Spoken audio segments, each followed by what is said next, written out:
Portrait. Here's Bette. First of all, it's a very beautiful picture of Mary Pickford, and it's very beautifully painted. She has a sort of a gossamer dress on, and she's very ladylike. She has her hands crossed in her lap, beautiful, serene pose. But her eyes are kind of droopy, and she has tears in them, and she looks like she's just gonna. Like it's just too much to bear. And when I saw that, it spoke to me. I thought, you know, well, here's a woman who really was the queen of Hollywood, yeah, and had privately a very unhappy life. And so it's a kind of a dichotomy that you have to, you know, learn to live with and learn to accept. And I took it because it spoke to me, and it says that every time I look at it. It says, you know, don't go crazy. You know, pull back, because the sorrow is always around the corner. A kind of constant reminder. Yeah. There. Thinking of that, I mean, part of becoming a star, I mean, a lot of people around you telling you what to do all the time. What's the worst piece of advice you ever got? Make jinxed. Ah, all right. That was a tough time for you. Did it sour you on movies? Do you want I think I soured the movies. I think I soured the picture business on myself. I'm not really sure what happened. I think it worked both ways. It didn't work out. It was a mess. It would never have worked.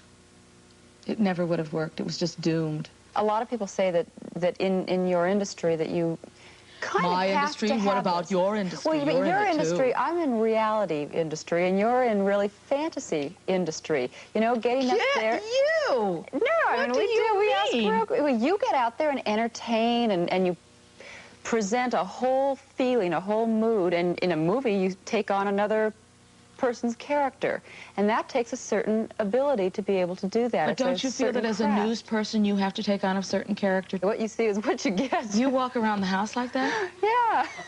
You do? Do you walk around the house like this? I actually do walk around the house like this. This is no trouble. But that, I mean, like suede, wow, nylons. But red hair. That's true, red hair. Well, you know, you come to New York. I mean, not red hair, but red hair. Oh, yeah. It's almost maroon.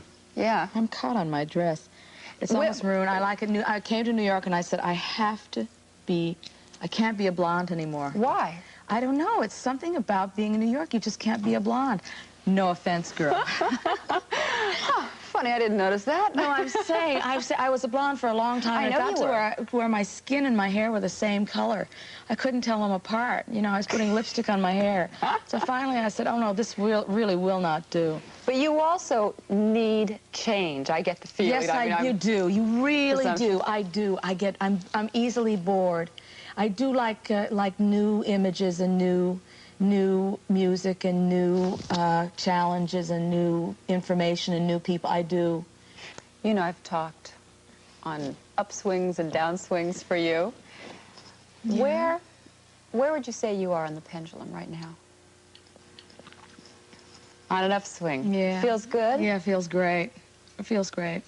I had a couple of bad moments there after Jinx, but I feel like I'm out of it, and I'm so happy. Yeah, I read where you said recently that you felt like you were under a cloud, and yet in the last 6 months, a great burden had been taken off your shoulders. You want to explain what you were talking about? Well, I think it was just the time heals all wounds. Does that sound familiar? Yeah. That's what happened. Enough time passed, and the pain just went away. And I looked around and saw that there was still a world, and there were still people doing wonderful, exciting things, and there were still people who wanted to know me, and it was great. You know, it gives you your confidence back. Does not having a success at something disturb you personally? Well, that one did, because it was all the attacks were so personal. Yeah. And I didn't think that I had the strength, and I really didn't have the strength to survive it. I did go under, but I'm back. Yeah. And that really feels good, like, oh, well. Can you sustain that? I mean, in your head? No, I don't expect to sustain it. But that's what's good about having a low point, having those lows, because you know that nothing lasts. You know, as bad as happy as you are today, you know, you're going to hit the low, but and as low as you get, you're going to come out again. So you just have to hit a low again? Of course, don't you? No one has a Not charmed necessarily. life. No, I guess no not. one's life is charmed. Everyone has this and that and this and that. That's the yin and yang of life. You can't have love without hate, and you can't have war without peace, and you can't have peace without war, and you can't... You know what I'm trying to say? It's all... It's So life. you accept the lows as a very necessary, probably, part of life. Yeah. Well, people really consider you, I think, you know, a sharp, smart cookie, as they say. That's what Andy Warhol said to me, said Really? about me. I was so hurt. Why? He said, she's a smart cookie, you know?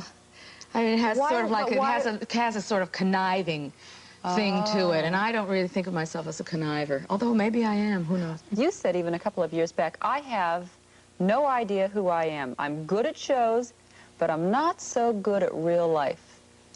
I'm getting better. I am.